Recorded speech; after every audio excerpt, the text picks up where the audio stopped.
비가 굉장히 꽉 차 있어서 좀 보기가 좋네요. 저희 오늘 또 예배 나오신 여러분들을 주님의 이름으로 환영하고 축복합니다. 지난주에 이제 비가 오고 나서 갑자기 또 좀 여름인 것 같았던 그런 날씨가 한순간에 또 가을로 또 바뀌었습니다. 네, 어떻게 보면 또 겨울 같다고 느껴질 정도로 좀 많이 좀 쌀쌀해지고 추워진 것 같습니다. 그래서 또 감기나 또 아니면은 그 질병 때문에 아프신 분들도 몇 분 계신 것 같아요. 오늘 이 시간에도 이렇게 나올 수 있었던 것이 바로 하나님의 은혜인 줄로 믿습니다. 오늘도 우리를 지켜주시고 보호하셔서 오늘 이 자리에 우리가 건강한 모습으로 하나님 앞에 설 수 있는 것도 하나님의 은혜인 줄로 믿습니다.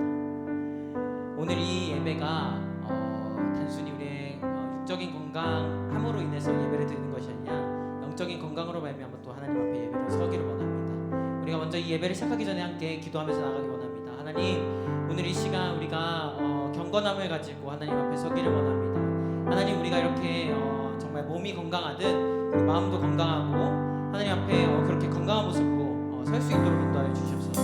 우리의 영이 하나님을 바라볼 수 있도록 인도하여 주시옵소서. 우리의 눈을 들어서 하나님 바라볼 수 있는 시간 될 수 있도록 주님 인도하여 주시옵소서라고 이 시간 함께 기도하면서 나아갑시다. 하나님, 우리를 이끌어 주시고 함께 보살펴 주셔서 오늘 이 시간 하나님 앞에 우리가 예배자로 서게 되었습니다. 주님, 오늘 이 시간 주님께 드려지는 이 예배가 하나님 앞에 아버지 기쁨의 예배가 되길 소망합니다. 주님, 오늘 이 시간 우리 예배를 주장하시고 함께 하셔서 우리가 아버지 영적으로 건강하여 줘서 하나님 정말 주님을 온전히 바라볼 수 있는 우리 예배자들이 될 수 있도록 주님 인도하여 주시옵소서. 함께하여 주시옵소서. 주님 홀로 영광 받아 주시옵소서.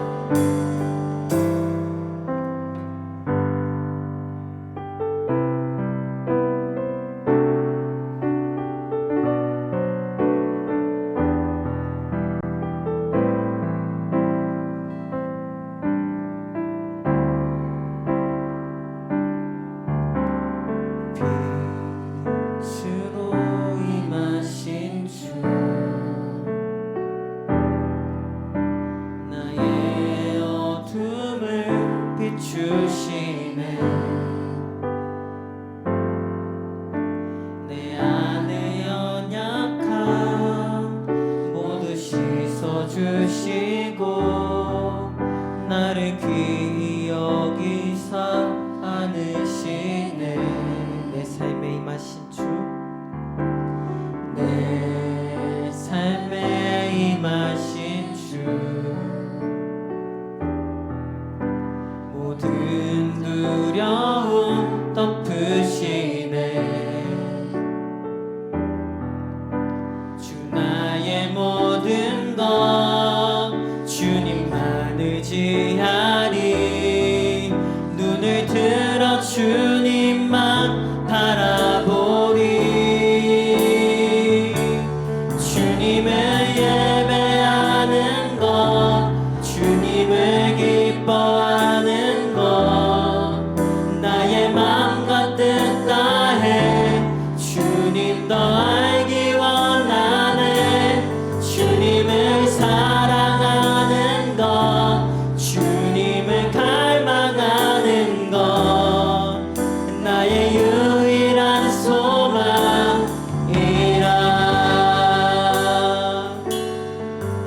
우리 다시 한번 고백합시다. 내 삶에 임하신 주, 삶에 임하신 주, 모든 두려움 덮으시네. 주 나의 모든 것 주님만 의지하리. 눈을 들어 주님만 바라보리.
걷어가시고 우리를 빛으로 비춰주신 주님 앞에 우리가 다 함께 일어나서 주님을 경배하기 원합니다.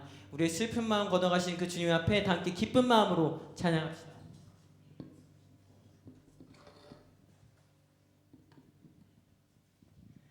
슬픈 마음 있는 사람 예수 이름 믿으면 영원토록 변함없는 기쁜 마음 얻으리. 예수의 이름은 세상의 소망이요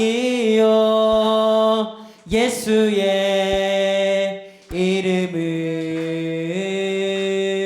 천국의 기쁨일세.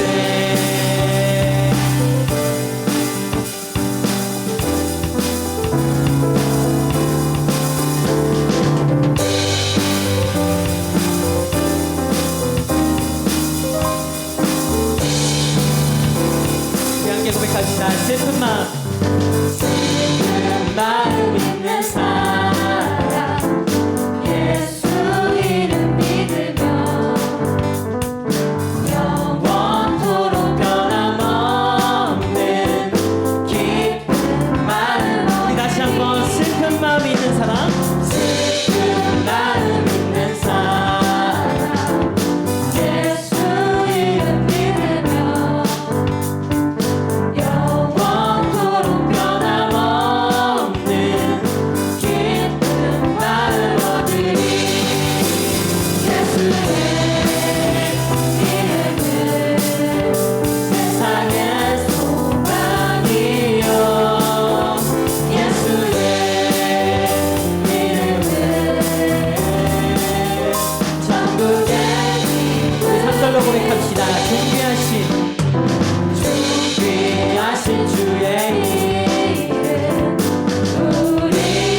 찬양하겠습니다. 할렐루야.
나의 영광이니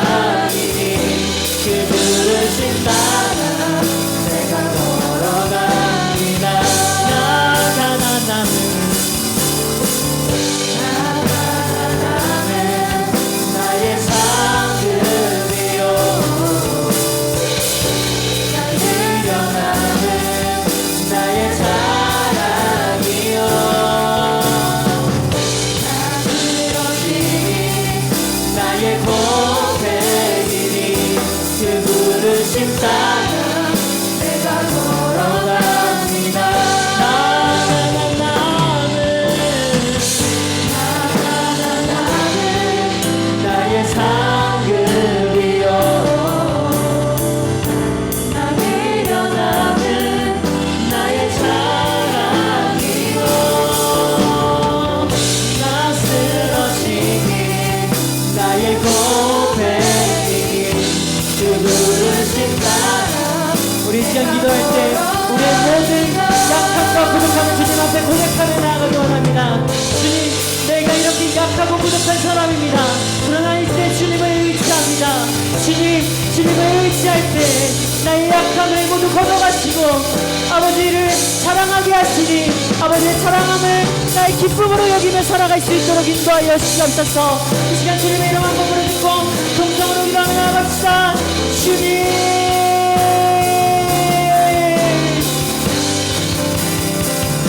그렇습니다. 아버지, 나의 약함이 나의 바로 사랑입니다. 아버지, 주님 앞에 이 모든 약함을 고백하며 나아갑니다. 나의 약함이 아버지를 고백할 수 있고 아버지를 사랑할 수 있는 계기가 되는 줄로 믿습니다. 주님, 그것을 우리가 고백하며 나아갈 때 주님, 우리의 고백을 들으시고 주님만이 우리의 모든 주인이 되었음을 고백하며 주인이 되었음을 우리에게 알려주시기 원합니다. 주님, 함께하여 주옵소서. 주님, 오늘 이 시간 나는 주님을 사랑합니다. 아버지, 오늘 이 시간 나는 주님을 경배합니다. 주님을 고백합니다. 주님만을 의지합니다. 오 주님, 영광 받아 주옵소서.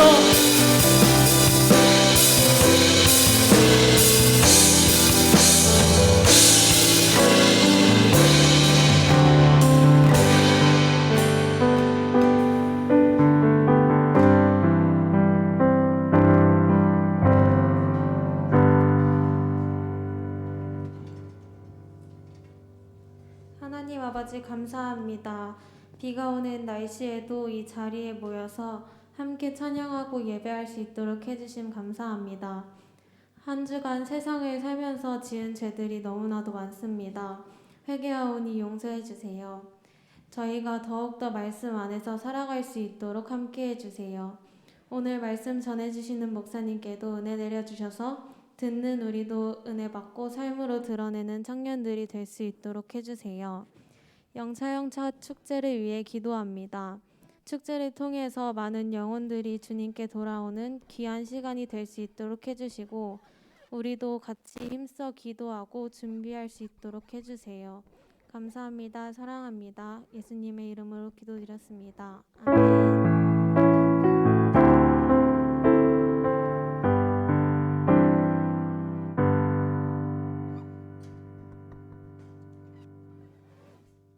마태복음 5장 4절 말씀 다 같이 교독하시겠습니다. 저는 복이 있나니 그들도 하시오. 영상 하나 들어주세요. 우리 오늘까지 봅시다. 그리고 다음 주부터 또 새로운 축복성이 있어가지고. 네.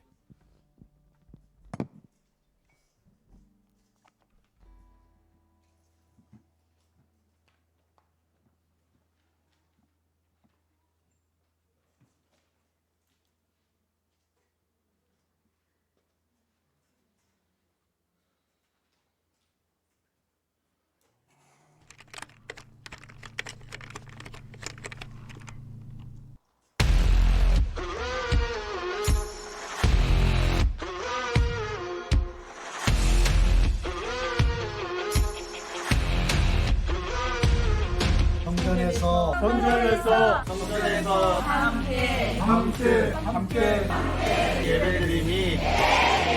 예배드림이 행복입니다. 대면 예배를 회복합시다.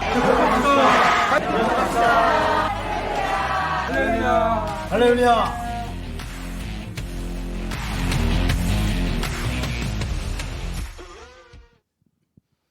네, 우리 오늘 말씀의 제목으로 한번 따라합시다. 애통하는 자. 우리 옆에 사람에게 이렇게 인사합시다. 오늘 나와서 참 대단하다. 네. 대체 휴일인데 예. 아무튼 어디 가고 싶고 막 할 텐데 제끼고 싶은데. 자, 그런데 여러분 다른 건 다 대체해도 되는데 예배는 대체하면 안 되는 거예요. 아멘. 예배는 결코 대체할 수가 없는 거예요. 다 대체하고 자기 편한 대로 즐기러 가도 예배는 왜 그러냐면 예배는 상징입니다. 제가 그렇게 말씀드리잖아요. 예배가 무너지면 안 된다는 걸 왜 말하냐면 보여지는 나에게 지금 허락된 예배도 제대로 드리지 못하는데 하나님과의 그 접촉이 이루어질까? 불가능해요. 이 시대는 너무 재밌는 게 많기 때문에 여러분 예배를 그렇게 가볍게 여기면 안 됩니다. 그래서 여러분 오늘 대체 휴일인데도 이렇게 나오신 또 비가 오는데 비를 뚫고 나오신 여러분들 주님의 이름으로 간절히 축복합니다. 네. 오늘은 산상수훈 두 번째 시간으로 애통하는 자라는 제목으로 하나님 말씀 증거하도록 하겠습니다. 팔복을 진행하고 있죠. 팔복 끝나고 나서도 쭉 이제 산상수훈 진행되는데 복 무엇일까요? 그럼 복이 무엇일까요?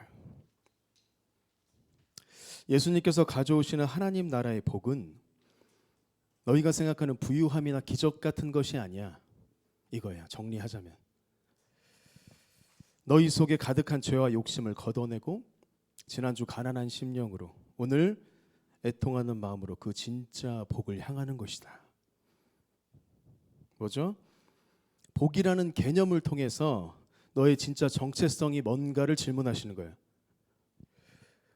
이게 복인 줄 알았는데 이 꿈을 이루어야 되는데 그래도 뭔가 내가 이 지점에서는 이게 내게 충족되어야 되는데 이게 복인 줄 알았는데 네가 가지고 있던 그 복의 개념을 해체시키고 내가 말하는 진리 안에서 진짜 복을 소유해라. 아멘. 이것이 산상수훈이에요. 얼마나 충돌이 될까요? 충돌이 될 수밖에 없는 거예요. 하나님이 가져오시는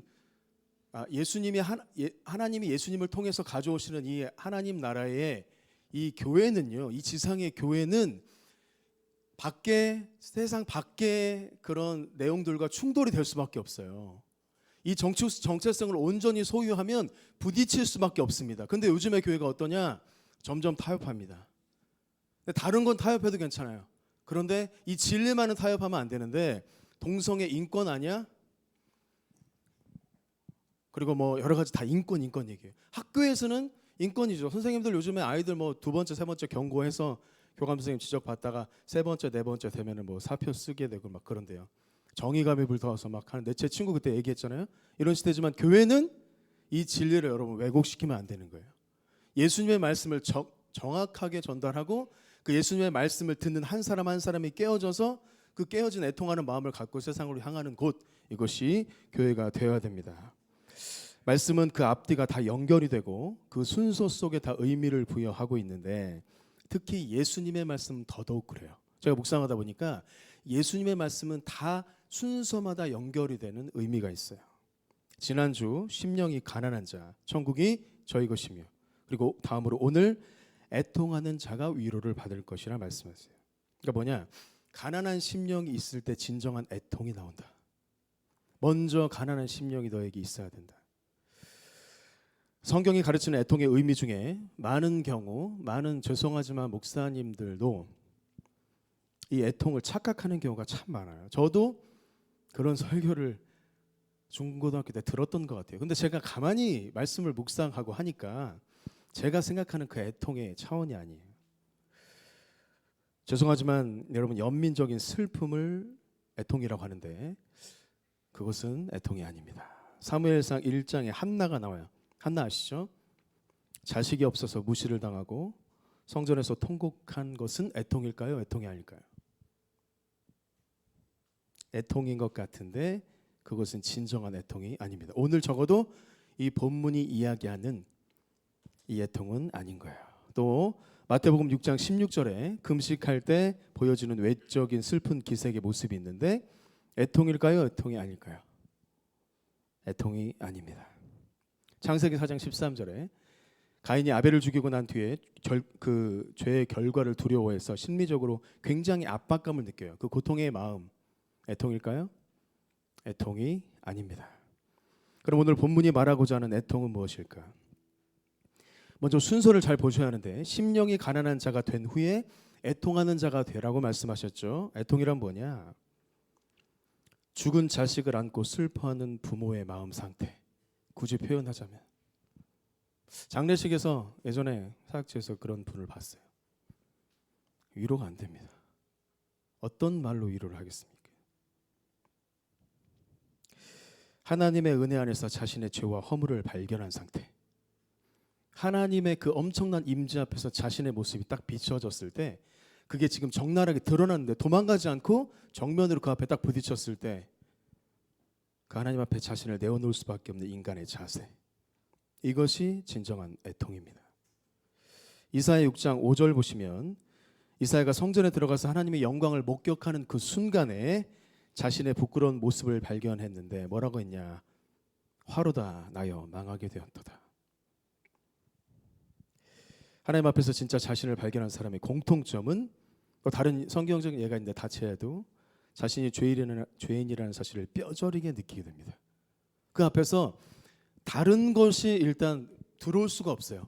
일단 내가 하나님 앞에 너무 죄인인데 해결할 방법이 없구나 하고 두 손 돌봐 드는 쪽으로 가게 되어 있어요. 그래서 요엘 2장 13절 요엘이 외치기를 다 함께 시작.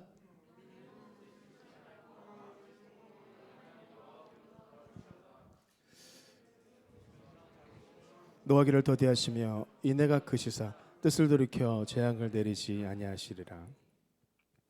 애통하는 자가 복이 있습니다. 아멘. 왜냐하면 우리가 애통할 때 하나님의 위로가 임하기 때문에. 이 하나님의 위로는 엄청난 거예요. 자, 오늘은 두 가지로 나눠 말씀 진행하겠습니다. 첫 번째 한번 따라하겠습니다. 죄에 대한 애통이 있는가?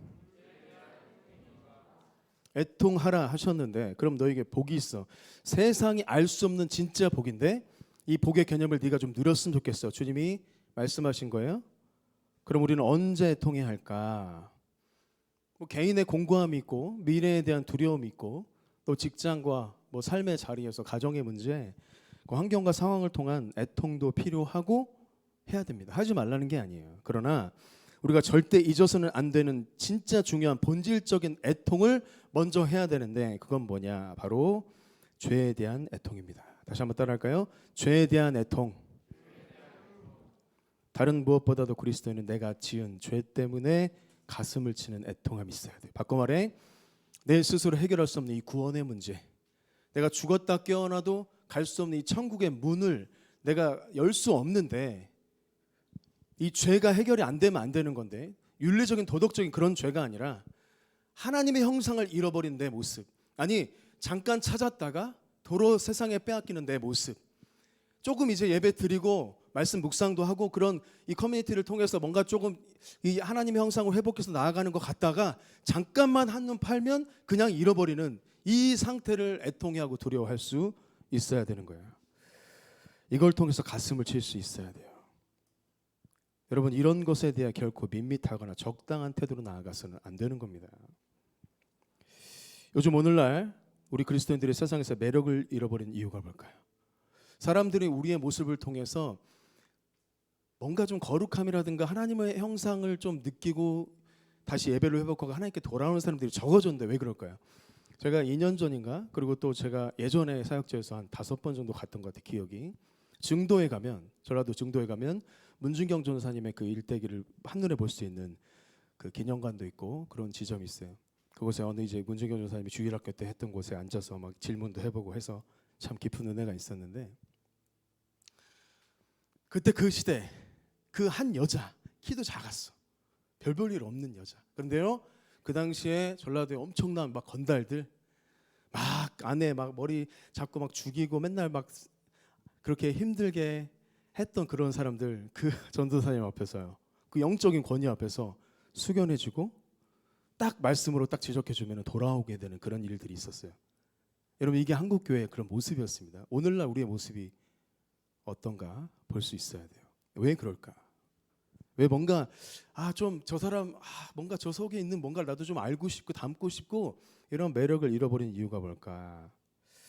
죄에 대한 깊은 아파함이나 애통이 없는 거예요. 그러니까 예수 믿기만 하면 천국이야, 이런 싸구려 복음이 우리를 붙잡고 있기 때문에 이 복음에 취해 있으면 진짜 복음이 들려지지 않습니다. 애통하는 자가 복이 있다. 이 말을 또 다르게 표현한다면 회개하는 자가 복이 있다 이거예요. 죄를 증오하고 죄를 슬퍼하고 죄에 대한 애통하는 자가 행복한 거예요. 우리 인간은 죄로 인해 하나님 곁을 떠나게 되었습니다. 다른 것이 아니라 죄로 인해서 뭐냐? 하나님을 사랑하지 않고 하나님과 분리되는 것이 죄인데 아담 이후로 모든 사람은 다 그 죄에 빠졌어요. 근데 그 죄를 애통하면 그 죄를 가지고 진짜 애통하면 내 스스로 해결할 수 없기 때문에 주님 좀 나를 살려주세요라는 진정한 아까 말했죠? 자식을 잃은 부모의 마음의 상태로 절박한 이거 하나 내가 잃어버리면 내가 안 되는 그런 낭떠러지에 내가 떨어지는 그런 심정으로 그런 애통함이 있으면 그때 하나님께서 다시 당신의 곁으로 불러주신다는 거예요. 이것이 정확한 복음입니다. 여러분 혹시 다른 사람에게 죄를 지어보신 적이 있으신가요? 그때 그 잘못이 드러났을 때가 좋아요? 아니면 숨겨져 있을 때가 좋아요? 그런 적 없어요? 저는 좀 많았던 것 같은데. 여러분 그냥 솔직하게 다 드러내는 게 훨씬 더 속 편하고 훨씬 더 좋은 겁니다. 훨씬 행복한 겁니다. 숨겨져 있으면 드러나지 않고 숨겨져 있는 동안에 너무너무 불안한 거예요. 떨리고 밥맛도 없습니다. 목사님 왜 이렇게 잘하세요? 제가 그런 경험이 많이 있었기 때문에 그래요. 한 번은 9살 때 8살이 몇 학년이죠? 8살? 수학이 좀 약해서 몇 학년? 1학년? 그럼 9살 같아. 제가 9살 때 그 당시에 너무 사고 싶은 정확히 기억은 안 나는데 너무 사고 싶은 장난감이 있는데 문방구에서 애들이 줄을 섰어. 근데 애들 막 다 사는 거 막 집에 가는 거 보니까 침을 막 흘리면서 근데 그때는 핸드폰이 없잖아요. 엄마한테 연락해서 이걸 사달라면 사줄 것 같긴 한데 연락이 안 돼. 그 집에 막 갔더니 집에 금고가 있었거든요. 그 당시에 정확히 제가 기억합니다. 4,500원. 그 당시 저에게 9살 때 그 당시 엄청 큰 돈이었어요. 근데 그거를 훔쳐요. 그래서 그걸 삽니다. 그리고 친구들이랑 엄청 재밌게 놀았어요. 진짜 막 엄청 재밌게 놀았는데 점점 불안해. 해가 이제 저물어 조금씩 시간이 집에 돌아가야 돼. 애들 막 다 간대. 좀 더 놀자. 가야 된대. 아니야 이거야. 너무 재밌어. 가야 된대. 하는 수 없이 이제 그 두렵고 떨리는 마음으로 집을 향하는데 나 죽을 것 같은 거예요. 어렸을 때부터 조금 엄한 그런 모습이 있어가지고 이건 상상할 수 없는 일인데 제가 처음 저지른 거잖아요. 그래서 그 당시에 김장을 하려고 이렇게 약간 다라 이렇게 큰 거 있어요. 검은색 거기 들어가가지고 뚜껑 닫고 한 3시간 반인가 그렇게 있었어요. 막 밖에서 막 현진아 막 난리 났어요. 막 어머니가 막 우는 소리 들리고 근데 그거보다 내가 지금 여기 뚜껑 열고 나가면 난 죽을 것 같다는 이 두려움이 너무 나를 엄습해 오니까 이걸 열 수가 없는 거예요. 진짜 그랬어요. 그러다가 그냥 오늘 맞고 죽자. 너무 배가 고파.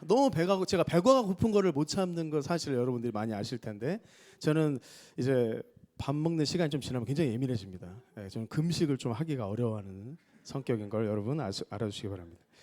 근데 맞고 죽자 하고 나갔더니 여러분 속이요 얼마나 후련한지 잊을 수가 없어.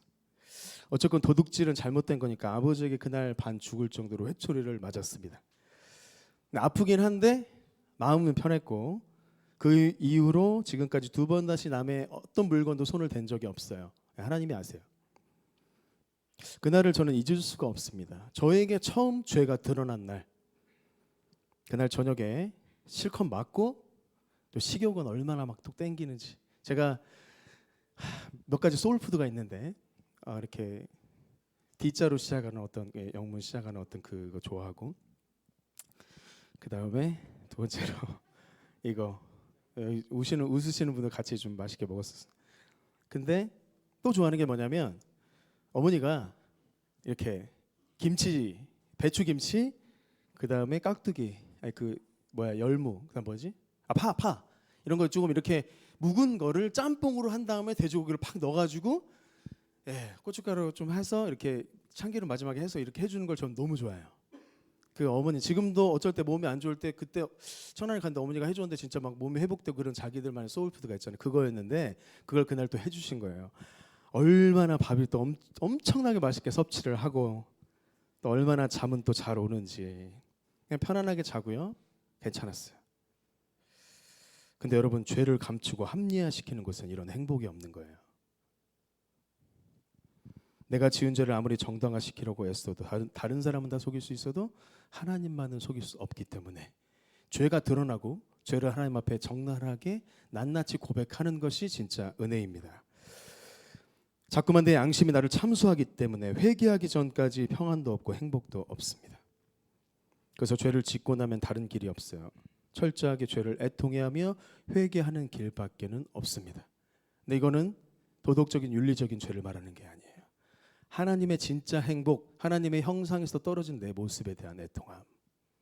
지금 내가 어디로 가고 있는지 본인은 정확히 알 거예요.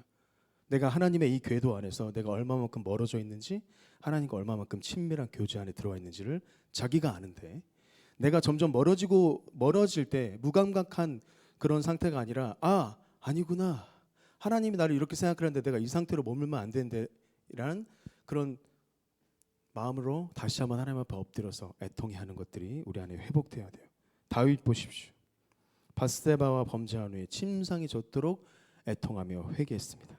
바울 로마서 7장에서 오라 나는 곤고한 자로다, 누가 이 사망의 몸에서 나를 건져내려 하면서 애통해하면서 하나님의 영광을 바라봤어요. 회개는 많은 분들이 이제 회개를 논할 때 말하는 거 별로 중요하지 않다고 하는데요. no. 회개는요, 하나님과 사람 앞에서 잘못했습니다라고 말하는 것부터 시작돼야 돼요. 거기서부터 출발되어진 다음에 삶의 변화로 이어지는 것이지, 나만 갖고 있고 나만 괜찮으면 안 되는 거예요. 하나님 앞에 낱낱이 다 아를 수 있어야 됩니다. 여러분, 우리가 부모라고 선생님이라고 또 저와 같은 목사라고 잘못한 일이 없을까요? 많이 있습니다. 항상 실수가 많아요. 그러면 잘못했으면 잘못했다고 말할 때 행복해지는 거예요. 사람들이 오해하는 것 중에 하나가 뭐냐면, 내가 먼저 잘못했다라고 말하면 체면이 깎이고 자존심이 상하고 권위가 세워지지 않는다고 생각해요. 그래서 목사님들이, 특별히 뭐 이런 지도자들이 그걸 그렇게 감추려고 하다가 나중에 딱 드러났는데, 그게 죄라는 건 뭐냐면, 우리는 다 죄의 가능태적 존재, 죄가 계속 이렇게 앞에 있는데 그게 쉽게 오염될 수 있는데, 한번 딱 오염되면요, 그 다음은 원래 한번 딱 오염됐기 때문에 내가 이렇게 혐오했던 그런 죄도 별거 아닌 것처럼 느껴지기 때문에 점점 강해지거든요. 그러니까 여러분, 그냥 정치 지도자들이나 이런 사람들 죄 드러났을 때 어떤지 아시죠? 그걸 두려워하니까 자살하잖아요. 설명 안 해도 되잖아요. 예를 들어 학교 선생님이 아침에 부부싸움을 하고 학교 갔는데, 평소 때는 아무 일도 아니었는데 한 학생이 장난하다가 눈에 딱 거슬립니다. 그럼 어떻게 돼요? 지금은 그럴 리 없지만 인권이 중요하니까 라떼는, 그 애는 진짜 그날 반 죽는 거예요. 그게 저예요. 제가 학교 다닐 때 장난, 지금도 좀 남아있긴 하지만 제가 가만히 있지 못하는 이런 게 좀 있어가지고 진짜 출석부로 맞고 막 폭언에다가 난리가 났어요. 그 선생님은 이런 식으로 자기 합리화를 그 순간 시도한 거예요. 절대 아침에 부부싸움의 문제로 내 감정 컨트롤이 안 되어서 너에게 이런 거라고 말하지 않습니다. 그런데 그때 하나님, 제가 잘못했습니다. 그리고 그 학생을 불러서 솔직하게 말하고 용서를 구해야 하는 거예요. 이것도 저예요. 제 경험이 진짜 그랬어요. 그날 그 선생님과 저는 한참을 울고불고 하다가 또 떡볶이집 가가지고 라면에다가 막 김밥에다가 막 튀김에다가 김말에다가 엄청 먹고 또 회복이 일어납니다. 먹는 게 중요해요. 여러분, 식탁 공동체 중 예수님도 그래서 먹었어. 하나도 생각 안 나? 여러분, 이것이 진정한 회개의 하나의 예입니다. 이렇게 하면 그 선생님의 권위가 떨어질까? No. 그때 선생님과 학생 사이에 진정한 행복이 임하는 거예요. 우리 부모님들이 항상 아이들을 야단칠 때 그 아이를 위해서만 책망하는 것이 아니죠. 제가 좋아하는 오은영 박사님의 말에 의하면 자신의 분풀이를 할 때가 많다는 거예요. 어느 날 밖에서 기분이 몹시 상해서 집에 들어왔는데 아이가 그날따라 말을 안 들어서 그 애는 그날 죽는 날이 되었습니다. 그리고 누워서 자려고 하는데 영혼의 양심이 막 찌르는 거예요. 아이에게 상처 준 것 같아서. 그냥 넘어가는 부모들이 많은데 그때 넘어가면 안 되는 거예요. 그러면 먼저 하나님 앞에 회개하고 용기를 내어서 아이를 불러서 사정 얘기를 하고 용서를 구해야 하는 겁니다. 이러면 어떻게 이렇게 하면 자존심이 금이 가나? No. 오히려 애들이요, 막 핸드폰 아이폰으로 바꿔달라고 했던 거 막 용서해달라고 용서를 구하고 애들이 막 되게 착해집니다. 진짜 그래요. 그리고 자진해서 그날 밤에 반성 일기까지 막 쓰고 그렇게 자요. 그러면서 이렇게 아이와 부둥켜 안고 부모와 자녀의 가운데 행복이 임하는 거예요. 여러분, 죄에 대한 애통함이 있으세요? 질문합니다. 죄에 대한 애통함이 있어요? 여기서 말하는 죄는 하나님의 형상을 잃어가고 있는 내 모습을 말하는 거예요. 혹시 이 죄에 대해서 너무 가볍게 익숙하게 대충 넘어가고 있는 건 아닌가요? 어쩔 때 목사님이 한번 조금 딱 찔러주는 말 딱 듣다가도 넘어가고, 한 주 또 내가 원하는 대로 그냥 인생 살다가 또 어떤 지점에 정말 참된 그 그리스도인의 그 자유의 모습, 행복한 그 사람들의 모습을 통해서 조금 생각했다가 나도 저렇게 해야 되는데 하면서 그냥 넘어가고 있지는 않냐 이거예요. 하나님 앞에 여러분 있는 그대로 다 여러분의 모습을 드러내시기 바랍니다. 그리고 그것을 가지고 애통하며 회개할 때 거기서 진짜 행복이 임하게 될 줄 믿습니다. 자, 두 번째 한번 따라하겠습니다. 진정한 위로. 자, 스크린 보시면 이 위로라는 말은 이런 거예요. 파라칼레오라고 하는데 소환하다, 초청, 권하다, 훈계, 격려, 애원하다, 강구하다는 의미를 가지고 있어요. 파라 무엇 곁에와 칼레오 부르다에서 유래되었어요. 그러니까 뭐냐? 자기 곁으로 부르다, 곁에서 부르다. 이게 뭐냐? 곁에서 항상 주님은 너희 곁에 있는데 네가 애통할 때 진짜 복의 세계로 불러주시는 거예요. 진짜 하나님의 세계로 불러주신다 이거예요. 그러니까 자신의 죄를 아파하고 애통하는 자에게 하나님이 그의 곁으로 불러주신다는 의미입니다. 보혜사, 성령 아시죠? 파라클레토스라고 합니다. 성령, 이것도 이 위로의 영이라는 의미에서 시작된 거예요. 오늘날 고통 가운데 신음하는 많은 영혼들에게 위로하시는 성령 하나님이 계십니다. 보이지 않지만 옆에 항상 계시다는 거예요. 여러분, 이게 얼마나 든든하지 않습니까? 내가 좀 실족하고 내가 이렇게 우울하고 내가 미래에 대해서 두려워할 때 다른 사람 다 떠나는데 성령 하나님만은 떠나지 않고 내 곁에서 항상 계시다. 이거를 진짜 실존적인 영적인 눈을 뜨고 보면 여러분 평안할 수 있는 겁니다. 지금 내 상황은 아무런 변화가 없어. 1년, 2년, 아니 10년이 지나도 이 상태가 변화돼 아무런 변화가 없어. 너무 절망이야. 이렇게도 해보고 저렇게도 해보고 솔직히 미안한데 예수 믿지만 막 점도 봐보고 누가 그러더라고. 어떤 직분 얘기하면 안 되지만 진짜 막 그랬대요. 답답하니까 자기가 할 수 있는 거 다 했어. 근데 안 되는 거야. 그러니까 뭐 목사님들 앞에서 떠들고 뭐 하고 잠깐 은혜 받고 하는 것 같은데 별로 자기의 삶의 변화가 없으니까 그냥 그대로인 거예요. 그런데 그 순간에서도 보이사 성령님만은 나를 떠나지 않고 나를 위로해 주시기 위해서 곁에서 딱 지켜보고 있다가 내가 그 죄에 대한 애통함으로 나아가면 다시 그 안으로 불러주신다는 거예요. 자신의 개인적 애통이나 혼자만의 탄식으로 하나님의 진정한 위로가 임하기도 하지만 오히려 연약한 자들을 위해 애통하고 그 고통에 참여함으로 진정한 위로가 임하는 경우가 더 많습니다. 이게 공동체예요. 자, 성 프란시스 평화의 기도라고 이 노래 참 유명한데 뭐 위로받기보단 갑자기 생각 안 나네. 옛날 잘 알았는데 위로하고 이해받기보다는 이해하며 사랑받기보다는 사랑하며 자기를 온전히 뭐 이렇게 이런 게 있어요. 되게 유명해. 한번 찾아서 보세요. 그게 거기에 중에 이렇게 나와 있던 그 글귀만 하나 찾았는데 위로받기보다는 위로하고 이해받기보다는 이해하고 사랑받기보다는 사랑할 때 진정한 위로가 나에게 임한다는 거예요.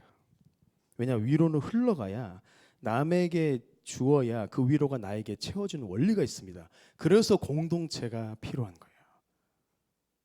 그렇지 않으면 그냥 혼자 무교회주의로 각자 딱 각 방 하나 딱딱 만들어서 그러면 로봇처럼 하나님만 예배하고 그러면 딱 밥 먹고 뭐 네가 할 거 딱 살다가 또 막 예배하고 하나님 이렇게 만들었지. 왜 우리에게 이런 자유의지를 줬고 공동체를 주셨을까요?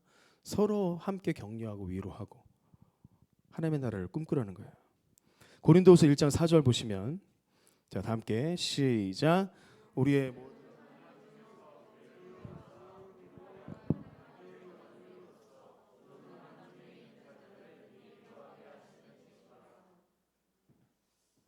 이제 허락은 받지 않겠습니다. 맨날 물어보고 어쩔 수 없어요. 아, 이렇게 저만 그런가? 죄송합니다. 우리의 모든 애통은요. 너무 여기 집중하지 마세요. 땀에 집중하지 말고 말씀에 집중하세요. 결국 자, 따라합시다. 천국에서 위로받는다. 아멘. 네, 결국 천국이에요. 우리가 지금 당하고 있는 그 어떤 고통이라고 해도 그 고통의 종류가 다 달라요? 다 달라요. 그런데 어떤 고통이라도 극복하기 어려운 고통이라 할지라도 결국 영원한 천국에 대한 소망을 딱 붙들게 되면 그것이 믿는 우리에게 진짜 위로가 된다는 거예요. 자, 볼까요? 스데반 집사님. 순교의 그 순간에 하나님 하늘나라의 소망 가운데 위로를 받으면서 잠이 들었어요. 자, 보라, 저 하나님의 보좌 우편에 가서 이제 하늘 문이 열린다는 것을 보고, 이게 위로를 받는 사람이 나올 수 있는 언어거든요. 바울, 이 믿음으로 위로를 받으면서 영광에 참여할 수 있었습니다. 나는 이제 달려갈 길을 다 달렸어. 이제 나에게 이제 영광의 면류관이 있을 거야. 그냥 나오는 고백이 아닙니다. 하나님께 진정한 위로가 있다고 생각하는 사람은 철저하게 하나님을 기대하고 하나님만 의지하며 나아가게 되어 있습니다. 그러나 이 땅이 전부라고 생각하는 사람들은 이 땅이 주는 일시적 위로를 경험하다가 죽음과 함께 세 가지 죽음이 있어요. 개인적 죽음, 개인적 종말, 그 다음에 갑자기 가운데 생각이 안 나네. 그 다음에 우주적, 예수님 다시 재림할 때 여러 가지 죽음의 모습인데 어쨌거나 어떻게 죽을지 모른다는 것이죠. 그 죽음과 함께 그 일시적인 위로는요 끝이 나고 맙니다. 지금도 여전히 이 세상에 진정한 위로가 있다고 믿고 그걸 찾아다니는 사람이 어찌 보면 가장 불쌍한 사람일 수 있다는 거예요. 자, 오늘도 저와 여러분이 하나님을 사랑하는 영적인 애통하는 자가 되었으면 좋겠습니다.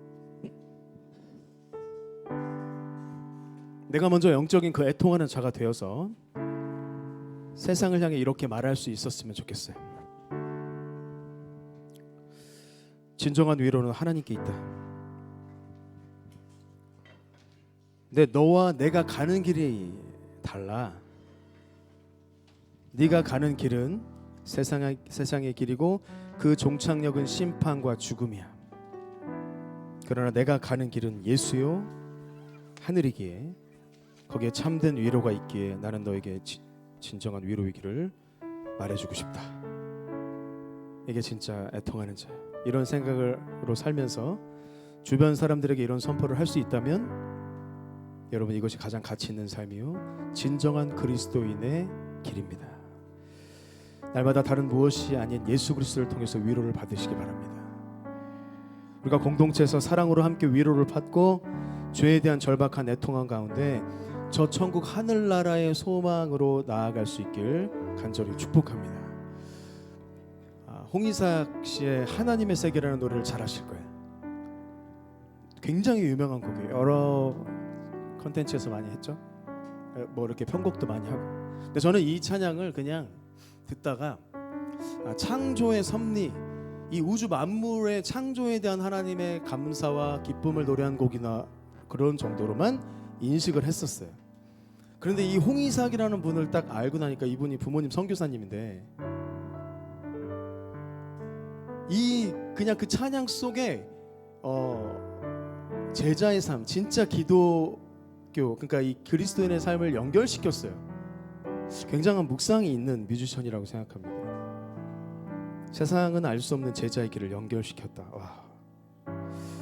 이것을 함께 고백하면서 깊은 주님의 임재로 나아갈 수 있길 간절히 소망합니다.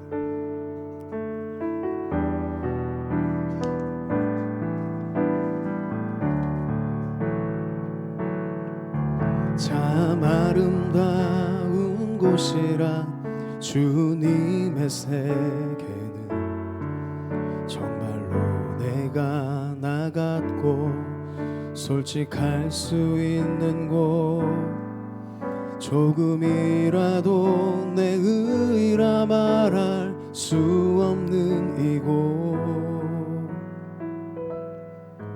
이곳은 바로 주님의 세계라.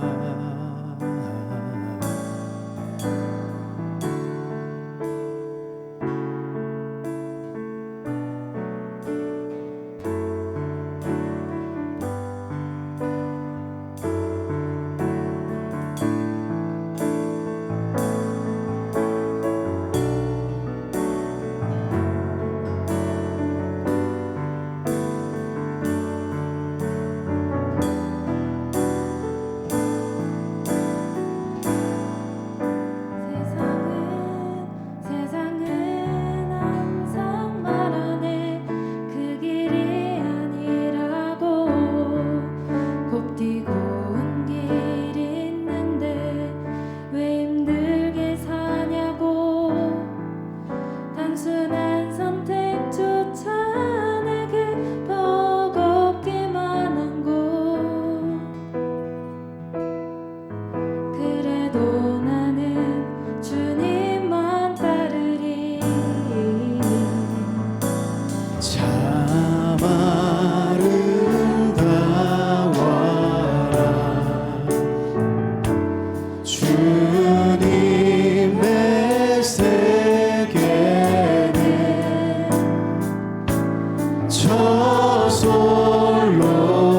저솔로몬의 옷보다 더 고운 백화 주 찬송하는데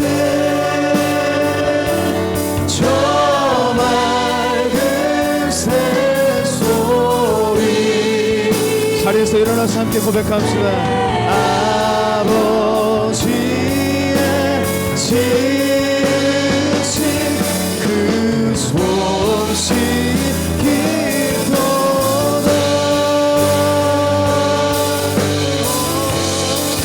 더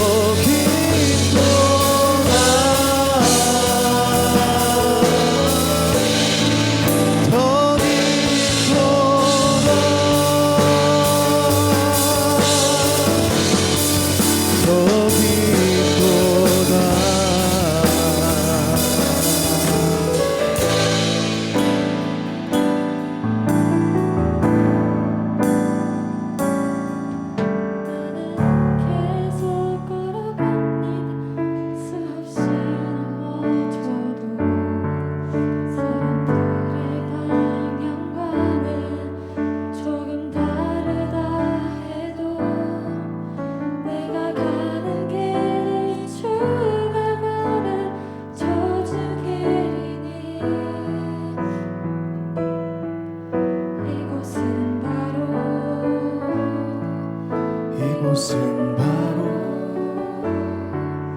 이곳은 바로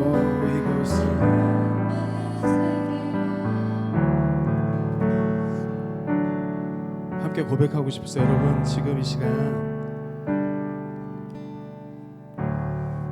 우리가 예배하고 있는 이 자리가 하나님의 세계입니다.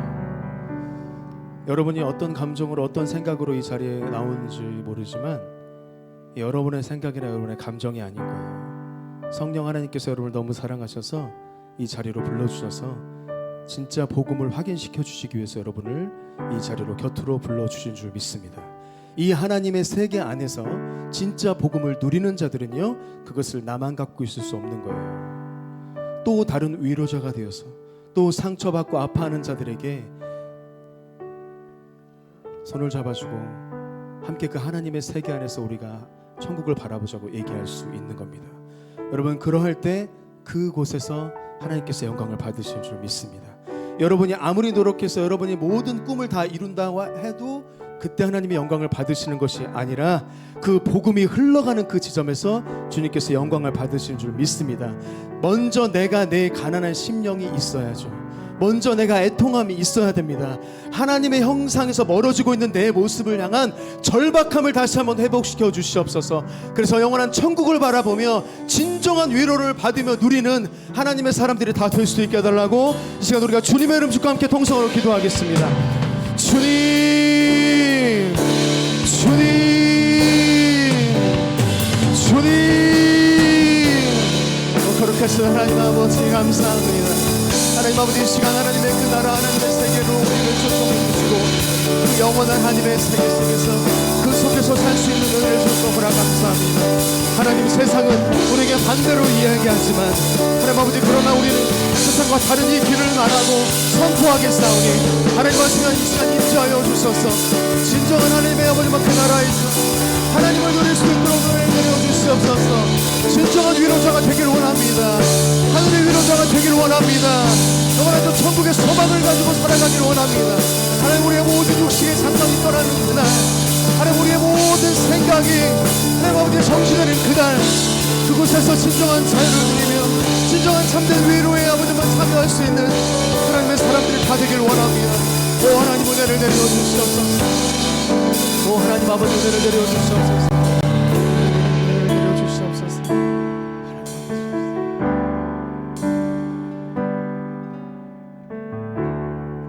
세상 끊임없이 오늘 노래의 가사처럼 그 길이 아니야. 야, 이렇게 편하고 이렇게 쉬운 길이 있어. 네가 뭘 이렇게 극성맞게 너 그렇게 사냐? 너 진짜 행복하지도 않잖아. 너 예배드리고 뭐 네 삶이 달라지지도 않잖아. 너 똑같은데 아니 나보다 더 심하잖아. 근데 뭘 그렇게 예배드리고 하나님의 그 길을 찾아. 그런데 산상수훈에서 주님께서 우리에게 초청하시는 건 반대예요. 그래도 내 이 길을 따라올 수 있겠니? 그 질문 앞에 여러분 아멘으로 반응할 수 있는 우리 믿음의 공동체 모두가 될 수 있길 간절히 축복합니다. 하나님, 그 하나님의 온전한 세계, 가장 평화롭고 가장 은혜가 넘치는 그 세계 안으로, 그 세계 속에서 내가 살기 원합니다. 그것이 진정한 복이고 진정한 기쁨을 이 시간 고백하면서 우리 하나님의 음성을 들으며 잠잠히 나아가는 시간을 갖겠습니다.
오늘 이 순간에도 나를 외면치 않고 떠나지 않고 내 곁에서 나를 위로해 주시는 성령 하나님, 너무나 감사를 드립니다. 우리가 추구하고 바라보는 그 모습이 세상 사람들과 전혀 달라서 때로 어색하고 때로 힘겨운 그런 마음들이 들지라도 주님의 말씀하셨기에 이것은 생명이기에 이것은 진리이기에 그 예수 그리스도의 발자취를 따라서 오늘도 그 주님의 그 뒤를 따라서 온전하게 걸어가는, 함께 예배드리는 우리 모든 공동체 모두가 될 수 있도록 하나님 그러한 은혜를 허락하여 주시옵소서. 가다가 또 죄가 나를 괴롭히고 이 또 무리 속에 이 세상 속에 헤매이는 그 순간 다시 나를 찾아오셔서 위로해 주시는 그 주님을 바라보며 애통해하며 가난한 심령으로 그 주님의 길을 다시 걸을 수 있는 그런 귀한 은혜를 우리 가운데 허락하여 주시옵소서. 오늘도 은혜에 감사하여 각종 예물 주님 앞에 봉헌하오니 주님 나라에 귀하게 사용되는 예물 되도록 주님 흠양하여 주시옵소서. 이제는 예수 그리스도의 은혜와 하나님 아버지의 사랑하심과 성령님의 위로하심이 오늘 하나님의 형상을 잃어버리고 방황하는 내 모습을 보고 그냥 넘어가는 것이 아니라 그것을 끌어안고 애통해하며 가난한 심령으로 영원한 천국을 바라보며 그 하나님께서 주시는 위로를 누리며 살아가기로 결단하는 머릿속엔 당신의 자녀들과 이들의 삶의 스칠 삶의 현장 위에 이제로부터 영원토록 함께하옵시기를 간절히 축원하옵나이다. 아멘.